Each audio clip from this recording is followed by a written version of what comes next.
What's up, guys? I'm Alex. I'm Jason. We're the Table Monkeys, and this is Table Talks episode 46. And it has been quite a while since we've done one of these. It's been about a month since we did one, right before our BAL 303. So got a few things to touch on, and then there's some also future events that you want to talk about. Yeah, and if you haven't heard one of these things before, because it has been so long since we've put one out, basically we just talk about current things, arm wrestling related usually, and do it while we watch some of our most recent pulling. So this is our recent practice at the Woodbine Beach where we like to go, and it's always a fun time there. It's a nice little spot to set up tables and arm wrestle. We had a lot of people come out today, or at this day, and it was a really good practice. The Toronto crew was just getting stronger week to week. And we are going to make some names in Bigger, Ontario. better, stronger, constantly.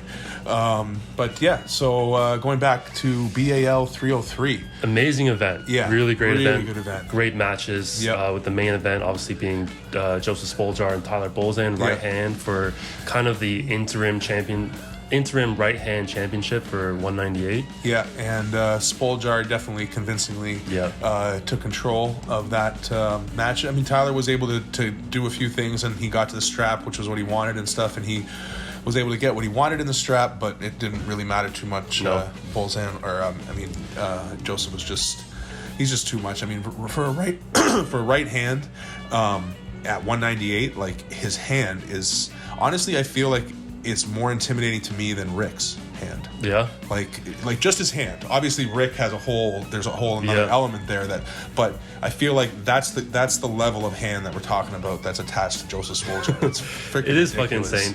Yeah. Without a doubt, I think he's number one in Ontario. Yeah. Obviously he needs to pull Alan Ford to really solidify his ranking spot. To see that match. Who knows when we will, if we will, but as for right now, until Alan Ford pulls. And there were some other amazing matches. Obviously, Bill Cameron versus Jamie was a screamer, 3-2. I think it ended for Bill. No, it was 3-1. It's a 3-1? Yeah, but it was felt closer than that. Like especially because that first one, the way Jamie transitioned and the way he kingsed out and then made Bill.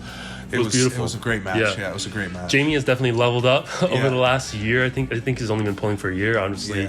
He crushed me 3-0 on left. Yep. It was not good. After being pretty confident I could beat him again. I beat him 3-1 the first time, but he was a different puller, obviously. Yeah. And he had you figure, like, a lot of how you had him that first time and at the tournament and everything had to do with not tricking him, but being able to play a bit of a game with him, and he sort of was able to figure that out, which shows growth, like you said, shows improvement, which is awesome. And I think I would have done better with the WAL set grip the way it was the first time. Right. He was really threatening in the setup this second time, where he could use his grip strength to kind of hold me off center. Yep. And I didn't have any speed off the go. Like he beat me off the go every time. That did seem mitigated. That's true. Yeah. And then the other great match was our match of the day, which went to Jordan and Paul Babbitts, and that was a screamer again of a match, left-handed, back and forth. Ended 3-2, and Jordan came away with the win, which is awesome. And we actually we were able to get a little bit of sponsorship there. Somebody from Fast Time Watch and Jewelry Repair. Milan is the guy who contacted us and wanted to sponsor the event, so it was awesome. We got to give out 2 watches to Paul and Jordan for the match of the day. So and his information will be down in the description and stuff. So go check them out if you want to watch or have watches that need repaired. And thank you again, Milan, for doing that. Hopefully we can work with you again in future events. That was our most recent event, and we've got another one coming up, which we'll talk about at the end of this video. But we're going to touch on the other things that have happened recently before we get to that. So the thing right after our event was Tweed, right? Yeah, the Tweed Stampede. Yep. It was awesome. I didn't compete, but you did. I was just there to film all day. Yep. Like that was exhausting enough on its own. So. Yeah, no kidding. Yeah. It was so many people turned out. So this is like the first, like, Joe Gould. If you know the arm wrestling community, you should know who Joe Gould is. But Joe Gould kind of runs arm wrestling in Ontario for the last, like, I don't know, it seems as long as I know, because I haven't been around for very long, but probably the last 10 years or something, maybe longer. And so any real serious events that were happening happening under his watch, and this was the first one that he's done since the lockdowns and everything, since the pandemic.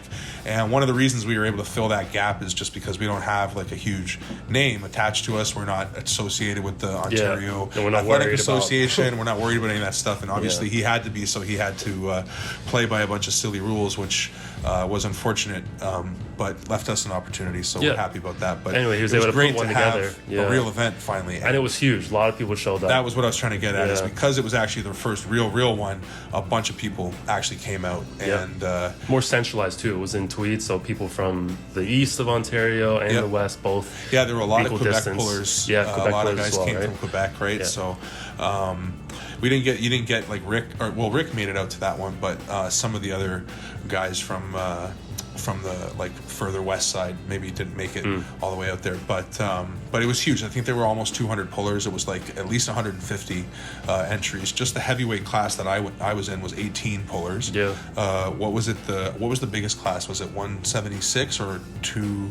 It was either 176 or 198. I think it was 176. It was 25 pullers or something. Yeah, it was. Or 27 or something like that. And Chris Smith. Yeah. Clean house. Just both arms, just dominated. And it turns out, I guess he's Miguel said he placed 4th or 5th in Worlds. Worlds. So, with where Crazy George was competing. Wow. Yeah. And that would have been. I think he said it was like maybe 10 years ago or something. Like it was a while ago. 17 years. 17 years. He hasn't pulled in 17 years. This was his first tournament back. Oh my God. Yeah. Well. He 2004. He did awesome. Yeah. Chris Smith, congratulations. That was a dominating and his teammate Kyle, who's super heavyweight. Yeah, his first tournament. Too. Yeah, second tournament. We'll talk about him. Yeah, for sure. He did crazy. That's only his second tournament. Yeah, he said, and he did awesome. Second in the super heavyweight, right? Yeah. And but yeah, Chris Smith did great, and a couple of our guys in that class also did really well, considering it was so stacked. Miguel finished 5th. Is that what he finished? And then I know he was right behind. Definitely top 5. Alexander. Yeah. So Alexander was 4th, right? Yeah, I think so. I think Alexander finished 4th on both arms. So Miguel finished 5th on right, and I'm not sure where he finished on left. It wasn't. Might not have been as good, but he did really well on left. He did well on left too. He had a rematch with Paul Rio, and that was a tough ass match. Yeah, for sure. And so it was awesome to see them do well. They're both young, which is wicked to have guys like that on our team and doing as well as they did. I think Alexander's match against Yves was just amazing. That got me so fired up. Like I lost my shit watching that match. Just like I told him before, I was like, I think you just like he's gonna want to hit really hard, and your hand's just so stupid. Like just hang center with your hand in pure confidence, and his hand's gonna buckle when he hits, and that's exactly what happened out of the strap. And then Yves got out of it, and then when they got to the strap, he was able to hang on for a minute. But and that kid has so much fire. Yeah, once he gets going, it's him and Miguel. Like, and then afterwards, he's like so apologetic. Yeah. It's like so I don't know amazing. where that came from. Yeah. Well, it comes out of him quick, man. Yeah. No, he's awesome. And we had Anthony Biafore in the left-hand class, 198. First, yeah, and he didn't pull right hand, so his right arm's been a little, elbow's a little tweaked, so he wasn't competition ready. But if he was competition ready, looking at how that class looked, I'm convinced he would have done pretty well. He would have done well, but his left is so much different than his right. Yeah, but his right is really getting good. Like if it's healthy, his right is crazy strong. So, but the 200-pound class right arm was a competitive class. So I don't know, but I think he would have done well anyway. Yeah, he would have. I'm not saying he would have won. It was Tyler Gracier who won that. Yeah, super hard top roll. Yeah. And then we got you, super heavyweight class. Yeah, I got in the super heavyweight class. Ended up being super stacked. Both Rick and Curtis were there. So Rick, Curtis, myself, and then 15 other pullers. And one of them was this guy, Kyle Rayner, who was like, he's walking around, and both Curtis and I are like, who's this guy? This guy's huge, right? And then it's funny seeing the video because he's about my size, so it's pretty funny to realize. But he's a strong man, right? Yeah, he was a strong man before, so I feel like he's a little taller than I am. Or like at least like standing with him, I felt like he was taller, but on the video it looks like we're about the same. But the point is, he's big and he's strong, and I think he said 385 log press was his best when he tore his tricep or whatever. Yeah, it's pretty insane. Yeah, so he's definitely, and I think he owns a gym up in Thunder Bay. Oh, sick. that's where they're from, right? Thunder Bay. That's Thunder Bay, North Bay, and then Thunder Bay's even further. Yeah, so they actually flew to Toronto and then drove to Tweed. Yeah, and then stayed there 2 nights and then headed back. So committed as fuck. Yeah, really committed, which was awesome to see. And he came in second. He did amazing. And his hand is stupid. Got a great top roll. Yeah. I didn't actually get to pull him in the tournament. But I hope to get to pull him in a tournament sometime. Yeah, the only person that beat him was Rick. Yeah. Just controlled the hand. It was not an easy match. But then afterwards, he pulled Curtis, and Curtis was just so trashed from pulling Rick that he basically just laid down to him. So. Yeah, well, he the thing too was that the where he went is the same. Like, he attacks the same way as Rick. Like, he's going to attack high, go over the hand, and with a lot of back pressure, and Curtis had just basically dealt with exactly that. So he put Curtis exactly in the same position Rick had just put him in. Yeah. So that's I think if like Rick could, or if Curtis could have turned him in, or if he was a hook puller or something, maybe Curtis's arm still had enough left there. Yep. But if he had maybe attempted to get to the strap too, it might have been a little easier. But Curtis, I don't know. But he did seem totally torched at that point. Yeah. Mentally and physically. yeah, exactly.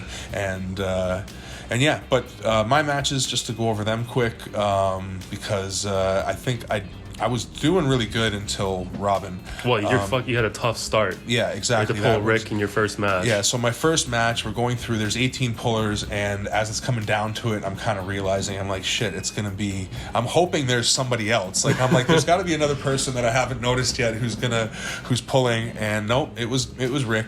So Rick and I first round, which I just got as fired up as I possibly could. Even when he went to shake my hand left-handed, I basically just touched his hand and then pulled my hand away quickly. I'm not even focusing on, I'm not going to have a moment of good, no, I'm fucking, I hate you, I hate everything, I'm going to kill everything right now. I just had to stay in that mindset.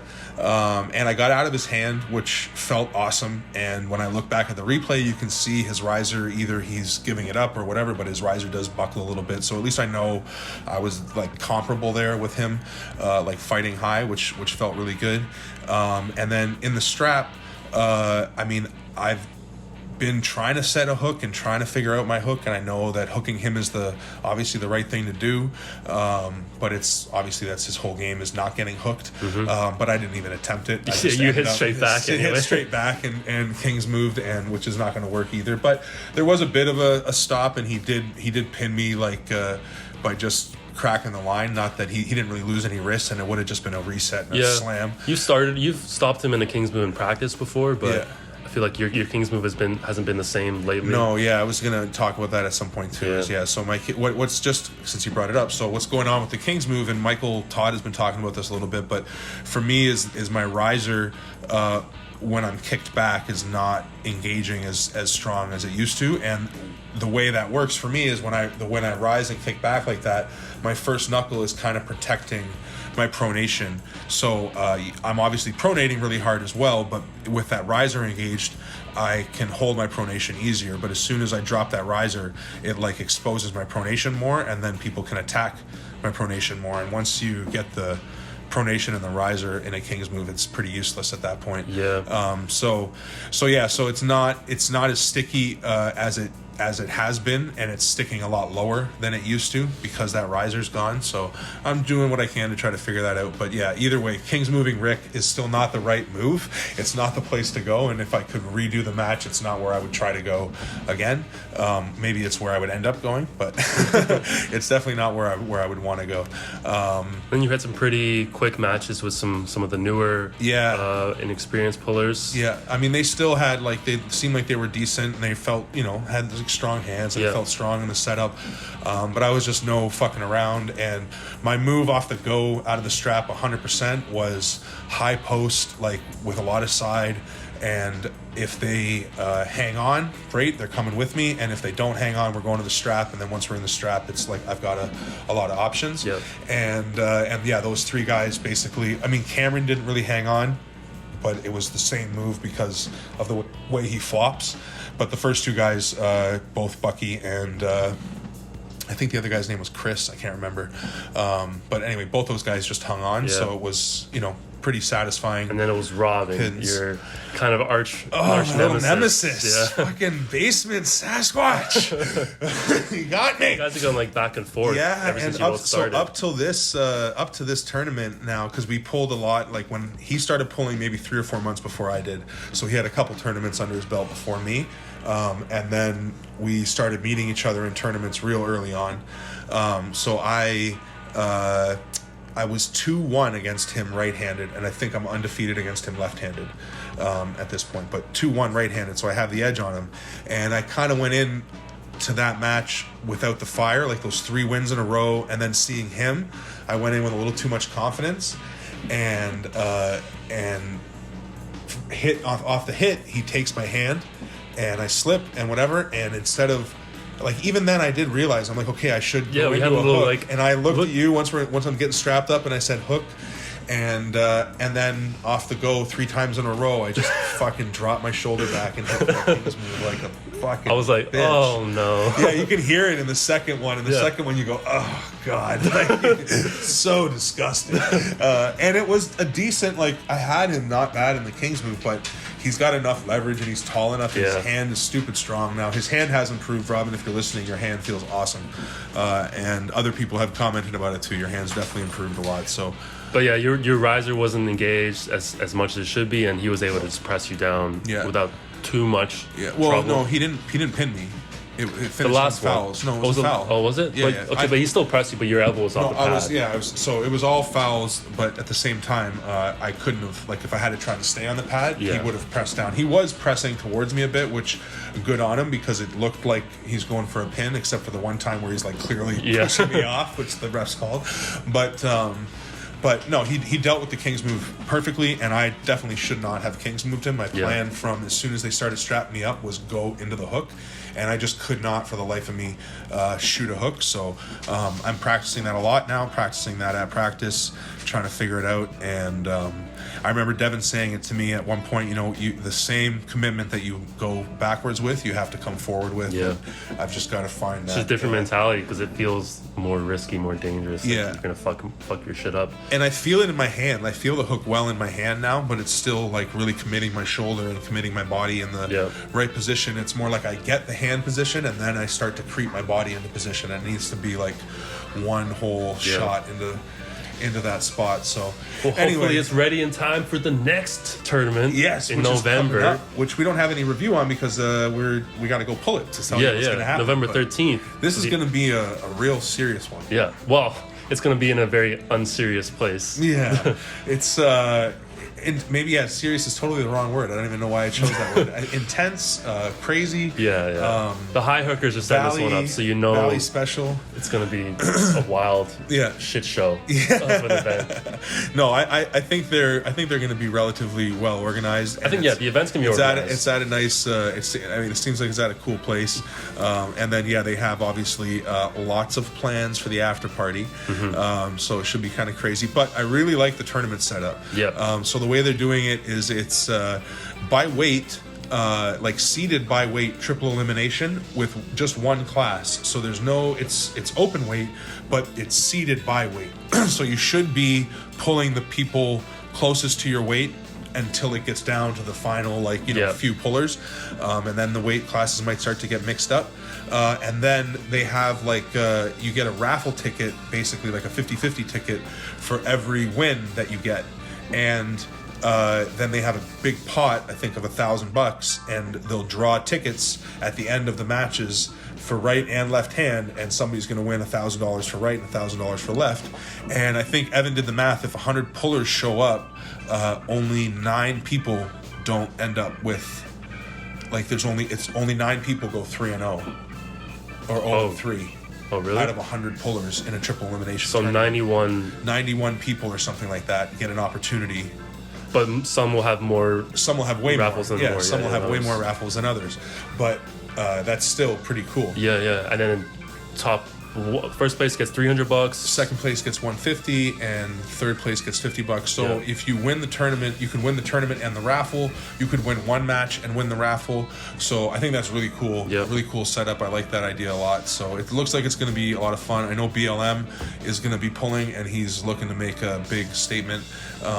It's been a while. It's been since Yannick. So since Yannick that he's arm wrestled. Right. And I think arguably Yannick wasn't the performance that he was looking for. No, I think he's pretty disappointed about that performance. So I think he's looking to do better than that.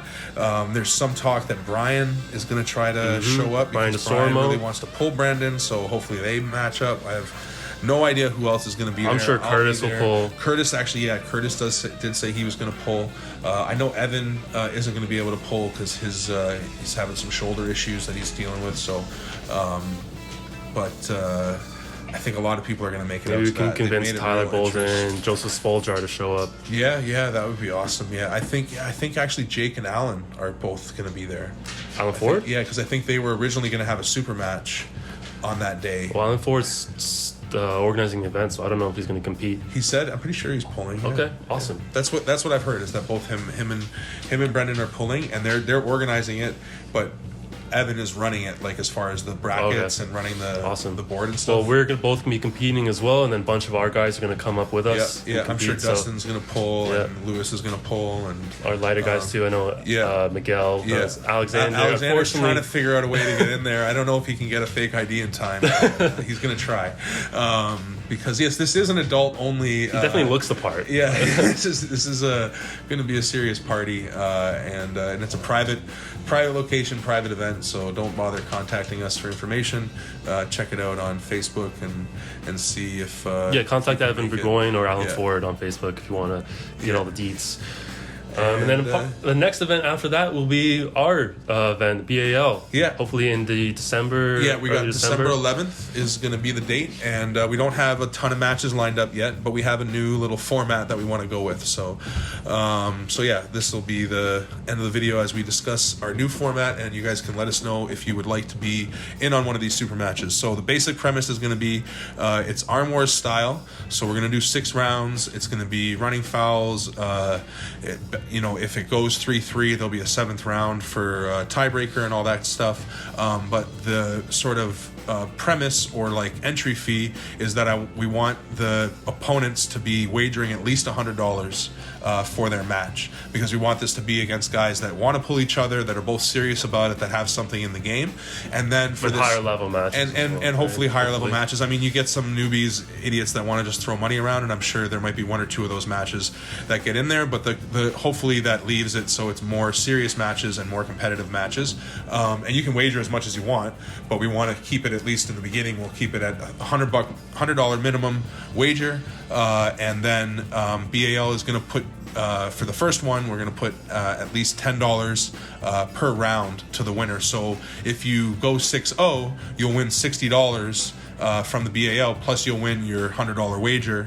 And if you, let's say you go 4-2 and you lose 4-2, then you lose your $100 wager, but you still make $20 back from the BAL for your 2 wins. So even if you're down 4-0, there's still reason enough to continue fighting. And as we did with the faster watch repair, there's some other people that have been talking to us. Hopefully we can try to get a little bit more sponsorship behind it, and maybe we can increase that amount per round. But for right now, it's $10.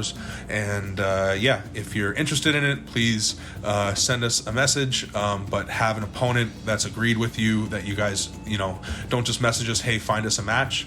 We're not here to find you a match on this one. We want 2 people coming to us that want to pull each other for at least $100 each, and then it'll go from there. And it's probably going to be somewhere in Barrie, and it'll be a relatively open event, probably like an entry fee of $10 for everybody, and then you just wager.